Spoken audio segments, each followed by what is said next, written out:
subcutánea, igual que el micetoma, pero tiene la característica que sobre todo se ubica en extremidades superiores. Es más de extremidades superiores que de inferiores, al revés que micetoma. Y la otra ocupa una manera de diseminarse que es la de las pocas que lo hacen, que es utiliza la vía linfática para generar la infección a través de ir infectando los ganglios linfáticos. De tal manera que esta lesión inicia en una porción de la mano o del brazo y a partir de ahí va creciendo hacia el tronco, caminando por toda la vía linfática y por todos los ganglios linfáticos. De ahí que esta enfermedad, en el caso de México, se le ha llamado la enfermedad de cuentas de un rosario, ¿no? Porque va asemejando esta serie de cuentas con el espacio correspondiente que representa un rosario, ¿no? Y en casos muy extremos se ha visto que la esporotricosis puede haber presentaciones sistémicas, y estas presentaciones sistémicas, pues bueno, van a ser básicamente presentaciones que vamos a tener en huesos u otros órganos, incluyendo, en este caso sería el pulmón. Entonces podemos tener infecciones pulmonares que básicamente sean causadas por esporotricosis. Pero bueno, básicamente la Organización Mundial de la Salud señala como una patología de tipo subcutáneo. El sinónimo es enfermedad de empacadores de las rosas, aunque ya se ha visto que no son la única población que puede estar afectada.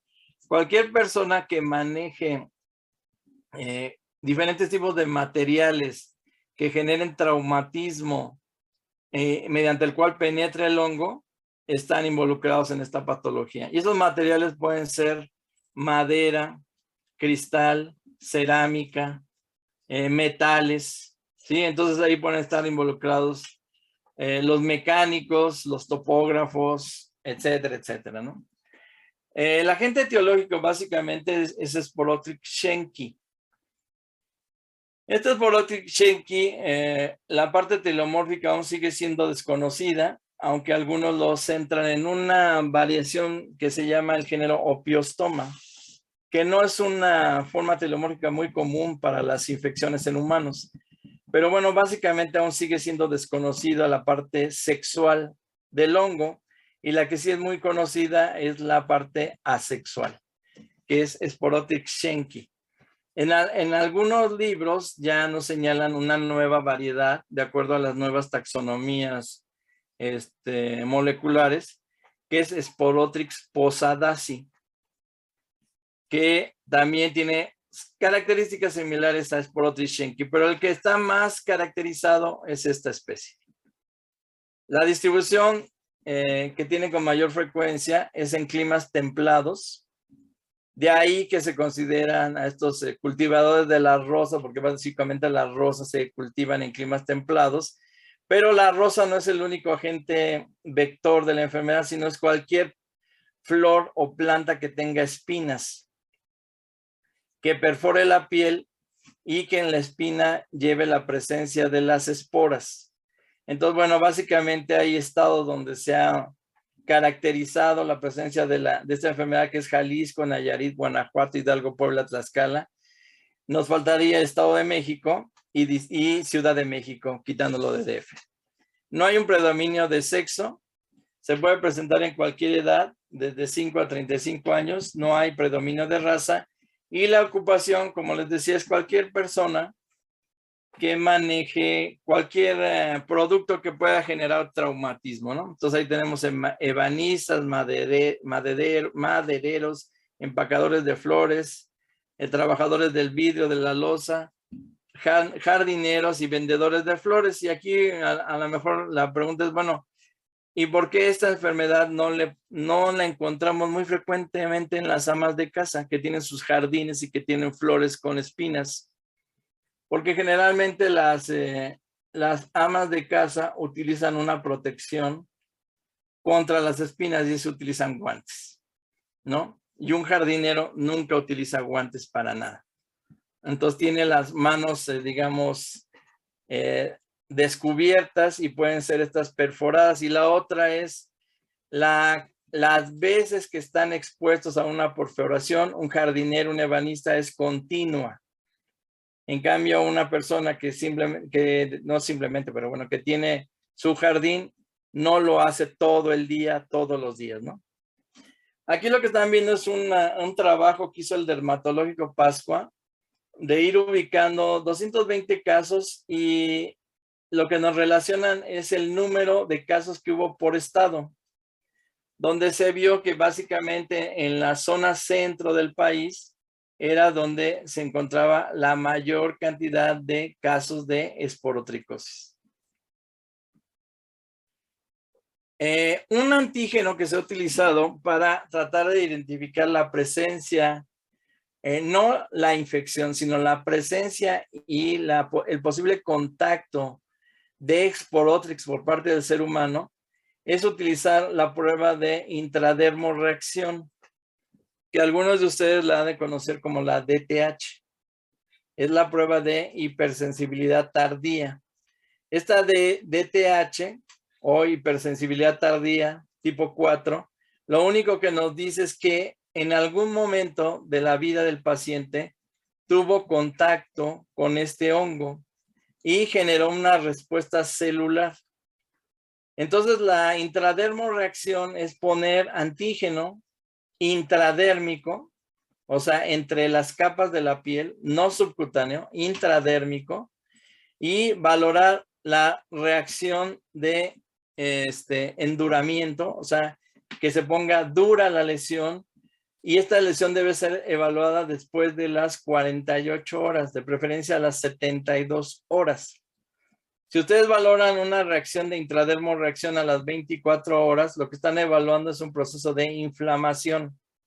Están poniendo un objeto extraño en su piel o en su dermis, y este objeto extraño va a generar primero un proceso inflamatorio.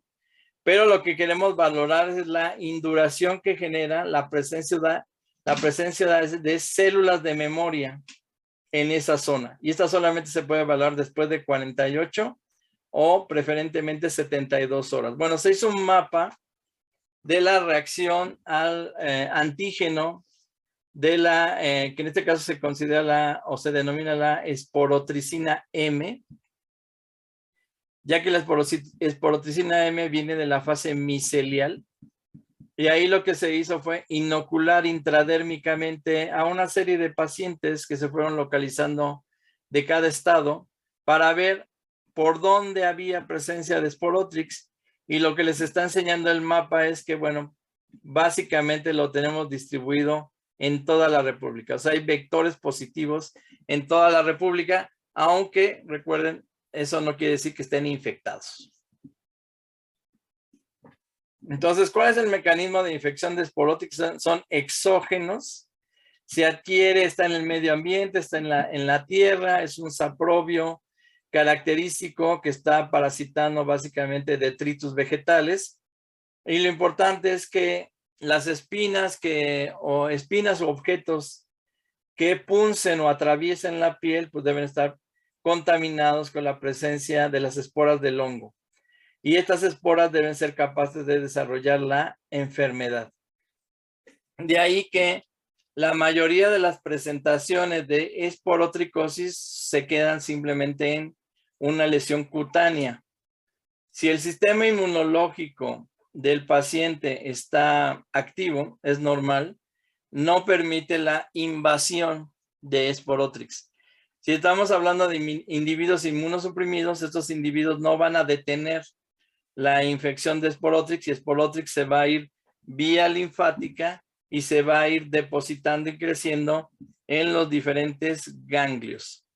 Se ha visto que la vía tradicional básicamente es la punción, pero en algunos casos, algunos investigadores dicen que la presentación pulmonar se da por un proceso de inhalación. Y si ustedes recuerdan, la inhalación entra en los hongos que ubica la OMS como hongos sistémicos. Y pero esto no es la, digamos, la particularidad o lo más común que puede ocurrir con las esporotricosis. Generalmente es subcutánea. Y aquí tenemos, digamos, que el ambiente en el cual el jardinero básicamente va a contaminarse con esta presencia de Sporotrich, y son obviamente los individuos que más comúnmente desarrollan la patología. El forraje seco es un instrumento punzocortante muy efectivo que puede perforar o cortar la piel, y a partir de ese que está en contacto con la tierra, pues puede venir la infección. El estudio de este dermatológico Pascua hizo, a partir de esos 220 casos, las zonas principalmente afectadas por esta patología, y como pueden ver, del tronco hacia la cabeza son las zonas donde se ubica el mayor número de casos de infección por esporotricosis. Eso no quiere decir que no exista en las extremidades inferiores, pero es menor en proporción a lo que hay en tronco, brazos, y también lo podemos encontrar en cara. Como les mencionaba, la forma clínica principal es la cutánea, y básicamente el 90% de los casos es una lesión cutánea fija. Donde penetra, ahí se queda. Pero de ahí puede, de acuerdo a la característica del sistema inmune, entre más bajo esté el sistema inmunológico, puede pasar al linfangítico, y recordemos que la linfa, a final de cuentas, se acaba integrando a la sangre venosa en una estructura que se llama la cisterna del quilo. Ahí en la cisterna del quilo se unen todos los vasos linfáticos, y de ahí pasan a corazón, y de corazón, pues bueno, adquieren la vía circulatoria, o sea, adquieren la forma hematógena. Cuando entonces el hongo, el Sporotrix, llega a linfa, y de esto llega a la cisterna del quilo, entonces de ahí puede pasar ya a cualquier órgano. Y lo podemos encontrar, y se ha citado, en cualquier órgano del huésped, exceptuando el sistema nervioso central. Ahí nos han reportado realmente casos de esporotricosis. Y una vez que llega al corazón, o una vez que es inhalado, que son los casos más raros que puede haber formas asintomáticas, o sea, está el hongo pero no está causando ninguna sintomatología, o puede haber ya zonas o presencias sintomáticas donde vemos ya dificultad en la respiración del paciente para poder hacer el intercambio gaseoso debido a la presencia de Sporotrix. Aquí se movió todo, perdón, pero bueno, en el caso de la cutánea, la forma linfangítica puede generar lesiones gomosas ascendentes a través de las extremidades, o lesiones gomosas en otras regiones, si está refiriéndose a cuello o a tronco. En la parte fija, que es la más común, que aquí es donde nos mete un poco en dificultades, puede tener todas estas formas, que es ulcerosas, verrucosas, acneiformes, con formación de placa de infiltración, o eritematosas escamosas. Todas estas pueden estar relacionadas con otras patologías. Entre esas otras patologías pueden ser el mismo micetoma, o incluso lesiones que puedan generar de cuando las dermatofitosis pasan e invaden tejido subcutáneo. Pueden generar algunas. Veíamos, por ejemplo, verrucosas en el caso de dermatofitos. Entonces, quiere decir que si nosotros tenemos una lesión verrucosa, pues tenemos que preocuparnos por el diagnóstico diferencial. No solamente pensar en Sporotrix, sino pueden estar pensando en micetoma, pueden estar pensando en dermatofitos.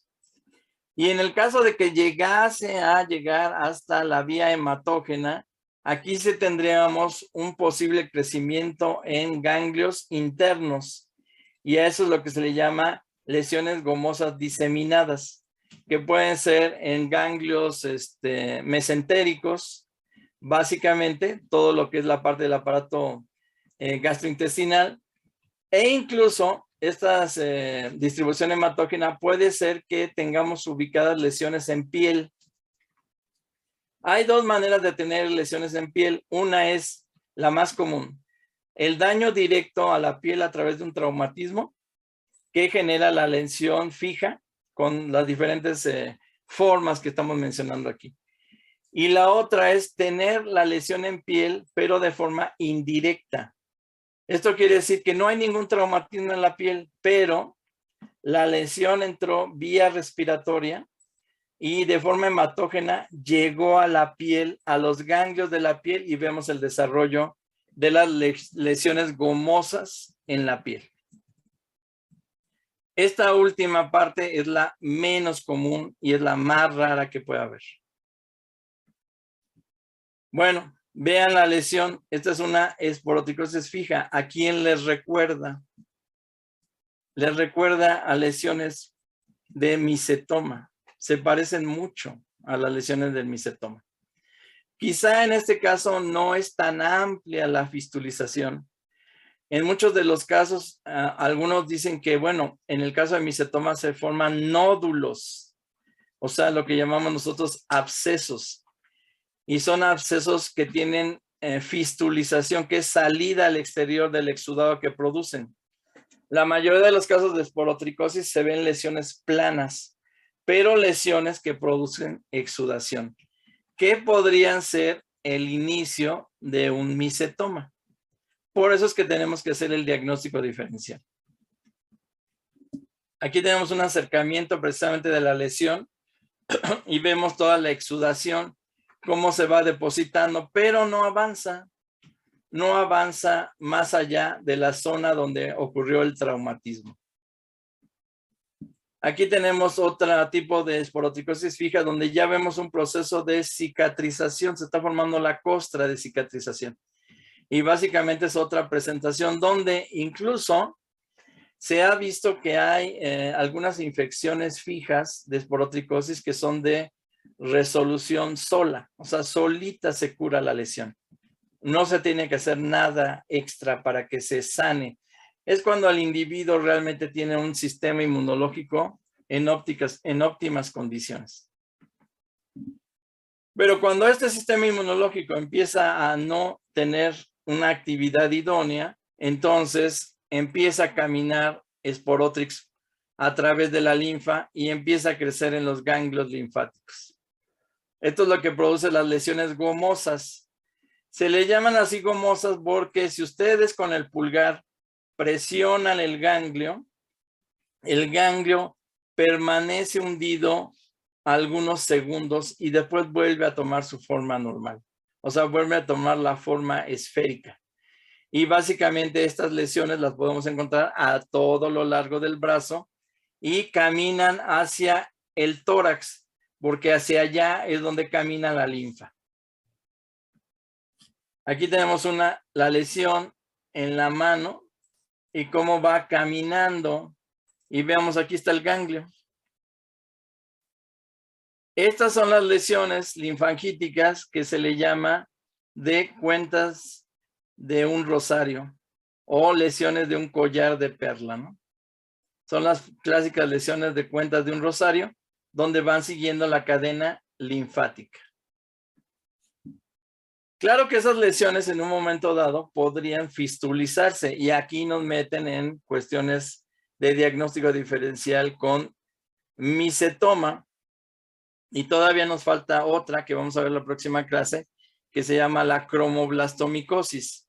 Todas las infecciones subcutáneas requieren de un diagnóstico diferencial, porque en un momento dado todas ellas se parecen o pueden generar lesiones muy similares.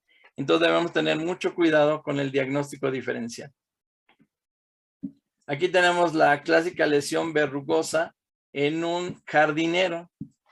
Y aquí vemos todo el crecimiento que está ocurriendo precisamente en los nudillos de este paciente que básicamente tiene una esporotricosis fija.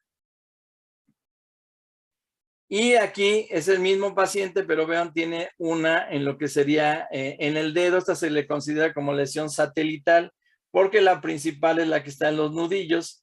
Pero vean el grado de hiperkeratosis que tiene el jardinero, ¿no? Este señor. Y a pesar de eso se perforó con alguna espina la piel y tuvo la mala suerte que la espina llevara las esporas necesarias para generar o desarrollar la infección. Digo, afortunadamente en este caso es fija, pero la lesión verrucosa sí tiene cierto grado de preocupación por la extensión de la lesión.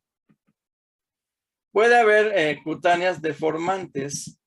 Casos no muy comunes es que Sporotrix empiece a invadir tejidos internos, llegando incluso a aponeurosis o llegando incluso a regiones óseas. No es lo más común, no se da con frecuencia, pero puede ocurrir y podemos tener casos tan dramáticos como este. O casos tan dramáticos como esta lesión de pie, que habría que diferenciarlo con micetoma, pero aquí vamos viendo cómo va subiendo de manera ascendente y aunque es una lesión muy aparatosa para cuestiones académicas, pues representa muy bien lo que es el espacio de una lesión, tejido sano, otra lesión, tejido sano, y si nos siguiéramos puede ser que ya incluso vaya subiendo hasta la ingle.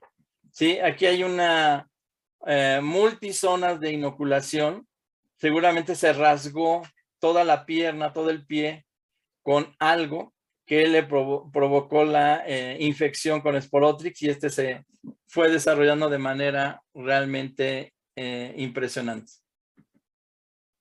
¿Cómo vamos a hacer el diagnóstico de laboratorio? Bueno, como este tejido subcutáneo va muy relacionado con la presencia de la epidermis y la queratina, bueno, pues si vamos a tomar escamas de esa zona, recuerden siempre utilizar el cubre objetos y podemos tener entonces hacer el machacado de los fragmentos de tejido que nos serviría para verlo, para ver si hay granos. En el caso de Sporotrix no se ven estas acumulaciones del hongo, por lo tanto no hay esta estructura particular del micetoma que es el grano y podemos tratar de buscar formas características, en este caso la presencia de las formas levaduriformes o ya sea en algunos casos sobre todo la presencia sobre todo de gemaciones que nos permitan hacer la diferenciación del hongo. Claro que en estos casos obviamente se requiere el aislamiento.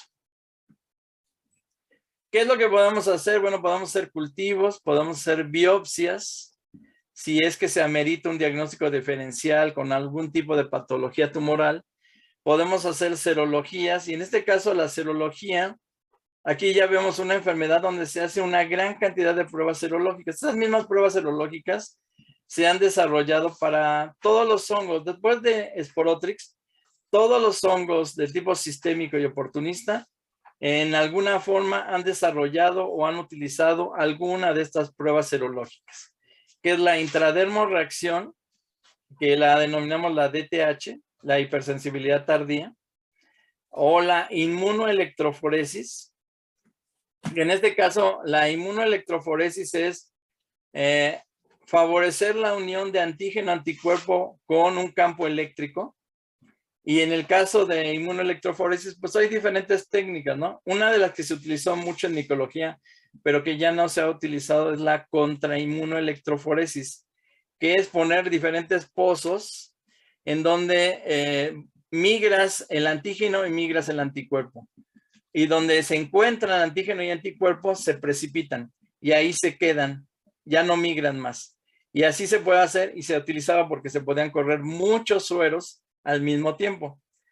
Una que se desarrolló y que sigue siendo todavía actual, pero sobre todo para en el caso de levaduras, pero en algunos países, por ejemplo, como Japón, hacen la aglutinación en látex para Sporotrix, es la aglutinación con partículas de látex para la parte de la levadura. Esta partícula de látex lo que genera es una malla. Estas partículas de látex están recubiertas por anticuerpos y lo que hacen es que identifican el antígeno y generan una malla que produce una aglutinación, la cual puede ser visible a simple vista porque se utilizan precisamente las partículas de látex.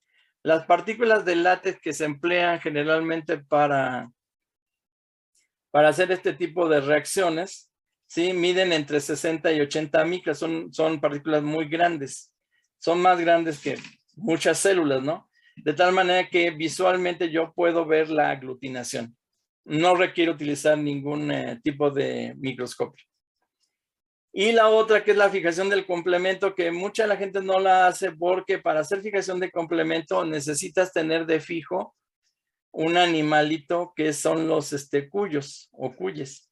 Y básicamente de ahí tomar lo que es la sangre y a partir de ahí tener o aislar el complemento. Y bueno, básicamente la técnica es muy buena, pero como es laboriosa, mucha gente no la hace. Bueno, en el caso del cultivo podemos utilizar Saburó con la cicloheximida y las colonias que se van a desarrollar a temperatura ambiente entre 8 a 10 días son colonias limitadas, radiadas y que van a tener generalmente un color blanco, aun cuando se ha encontrado que hay un fenotipo diferente y que toma una coloración marrón. Entonces podemos tener colonias sin color y colonias con color. Ahora ese color marrón lo adquiere el micelio reproductor. No se está refiriendo al color del micelio vegetativo. Generalmente, bueno, no generalmente, Sporotrix es un hongo hialino, pero su superficie puede ser blanca o puede ser marrón. Y se ha visto que estos fenotipos están relacionados básicamente con la presencia de microconidios piriformes o la otra de lo que serían los simpuloconidios y los raduloconidios. O sea, la cantidad de estructuras de reproducción hace que cambie el color de la superficie de la colonia. Y por eso podemos tener entonces los dos tipos de colonias y no nos debe sorprender si una es hialina o la otra es marrón. Generalmente estos colores marrones pues tienen una gran cantidad de raduloconidios y simpuloconidios. Y aquí viene una característica que no habíamos mencionado. Son 12 nombres de estructuras de reproducción asexual que se denominan así exclusivamente para Sporotrix. El simpuloconidio, algunos lo representan como que es una margarita, o sea, cada simpuloconidio significa que cada pétalo es una espora y está sostenida por un tallo. Ahorita vamos a ver cómo es eso. Y el raduloconidio está pegado al talo y forma una especie de raqueta. Si ustedes van a hacer la parte de la levadura, pues entonces pueden hacerlo en BHI, pueden hacerlo en agar sangre. Recuerden que es importante aumentar la temperatura. Si son filamentos es 25, si son levaduras es 35, 37. Y ahí lo que vamos a ver finalmente son levaduras que básicamente son redondeadas y alargadas en el caso de que están generando germinación y que muchas veces no es tan fácil diferenciar de otras levaduras. Esta es la colonia marrón que generalmente podemos desarrollar en el medio de cultivo. Es una colonia que tiene un crecimiento radial y que la gran cantidad de esporas de reproducción hace que tome esta coloración característica. Y aquí están los famosos simpuloconidios, pero también aparece otra característica que es la que tenemos que tener presente. Una estructura que se llama cinema. ¿Qué es el cinema con S? Es el crecimiento de hifas paralelas de la colonia. La colonia va generando hifas paralelas. Aquí va una hifa, acá va otra hifa, acá va otra hifa, acá va otra hifa. Y a partir de las prolongaciones de esa hifa, ¿sí?, sale un conidióforo y de él se generan esporas. Esto es lo que les decía que aparecían unos pétalos. Bueno, a estas estructuras se le llaman simpuloconidios. Y a las que están pegadas aquí en el talo, esas son las que se llaman, raduloconidios. Ya me salté el otro. Bueno, este es otro simpuloconidio.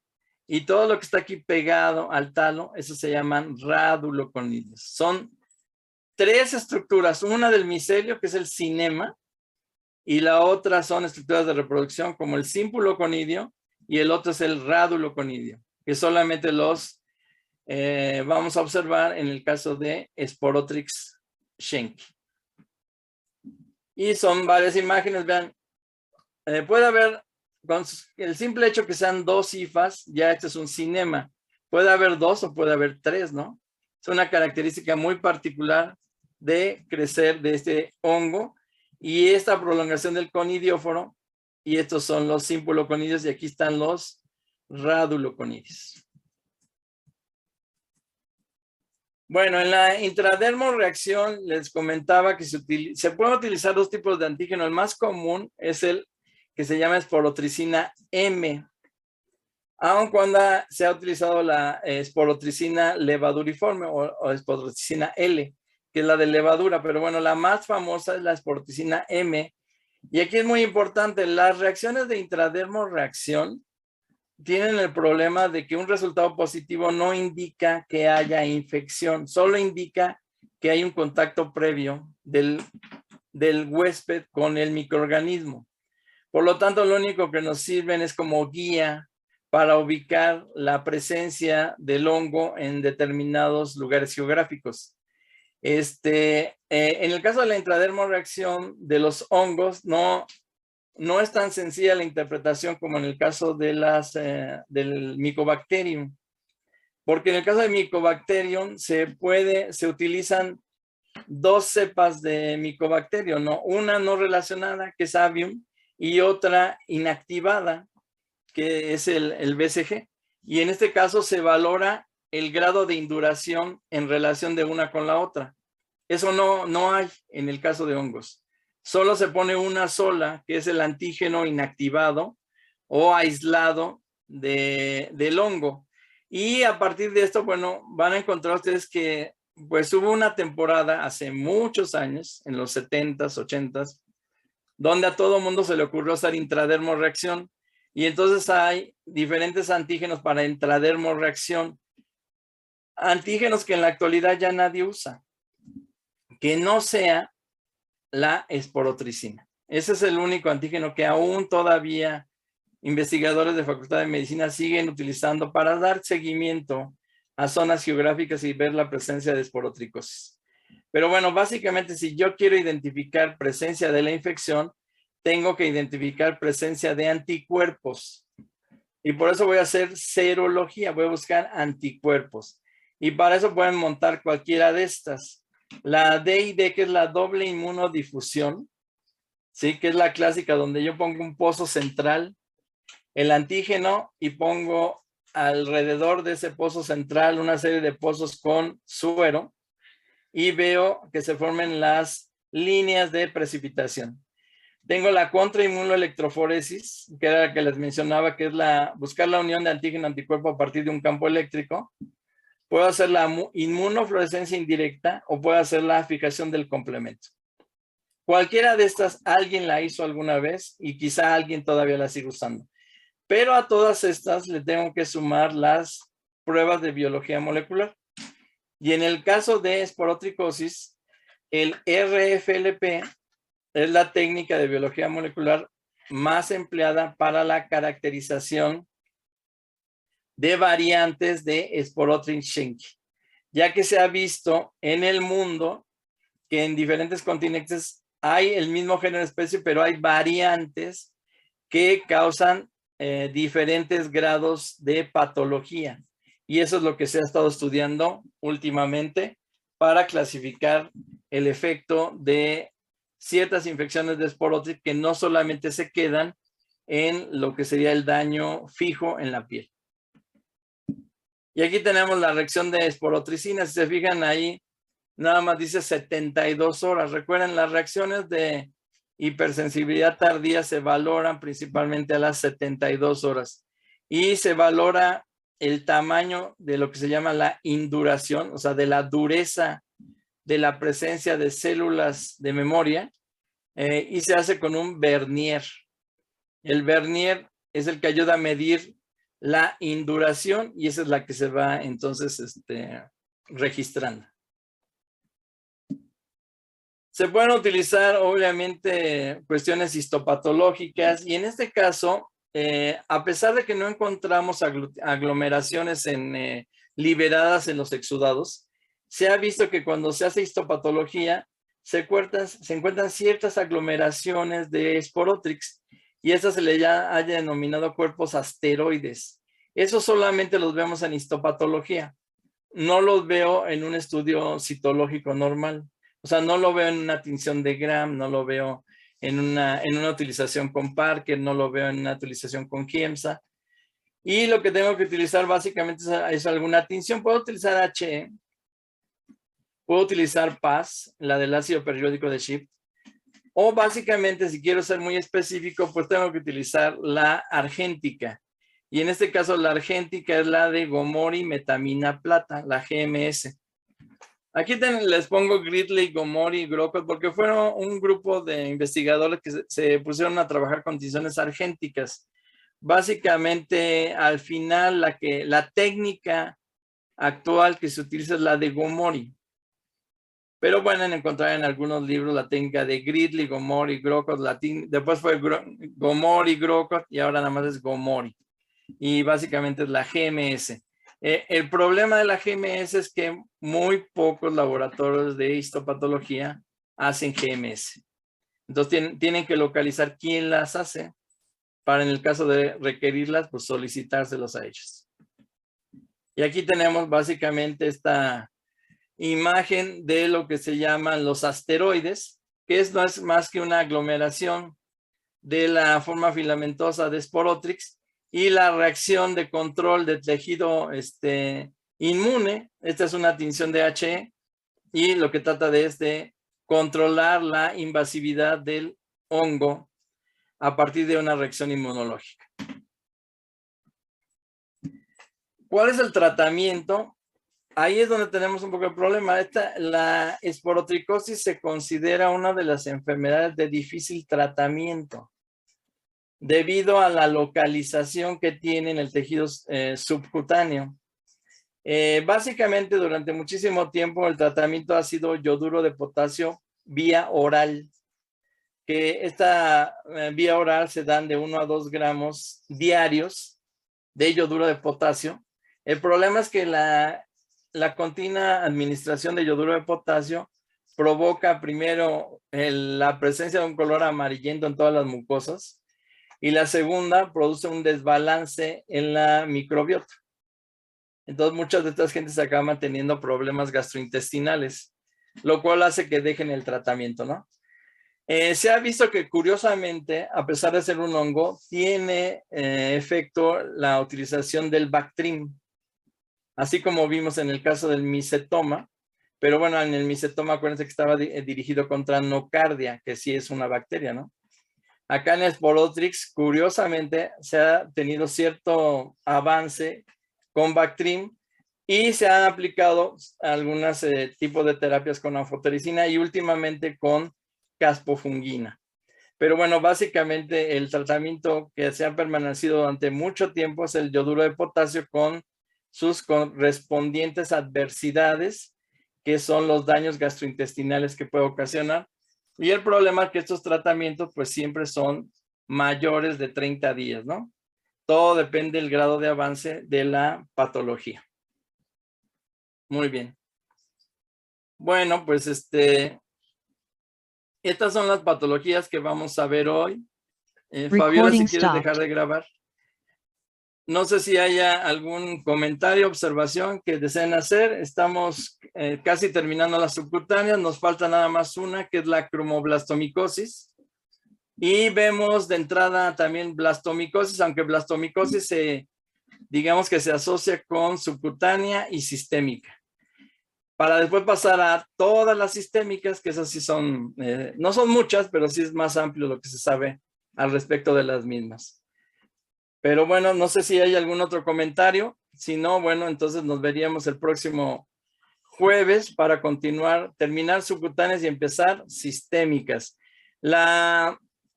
Yo creo que a partir del martes sale publico en Classroom el segundo trabajo y les pongo la fecha de entrega para que ya, bueno, no les agarren las prisas y tengan todo abril y una parte de mayo para poderlo terminar.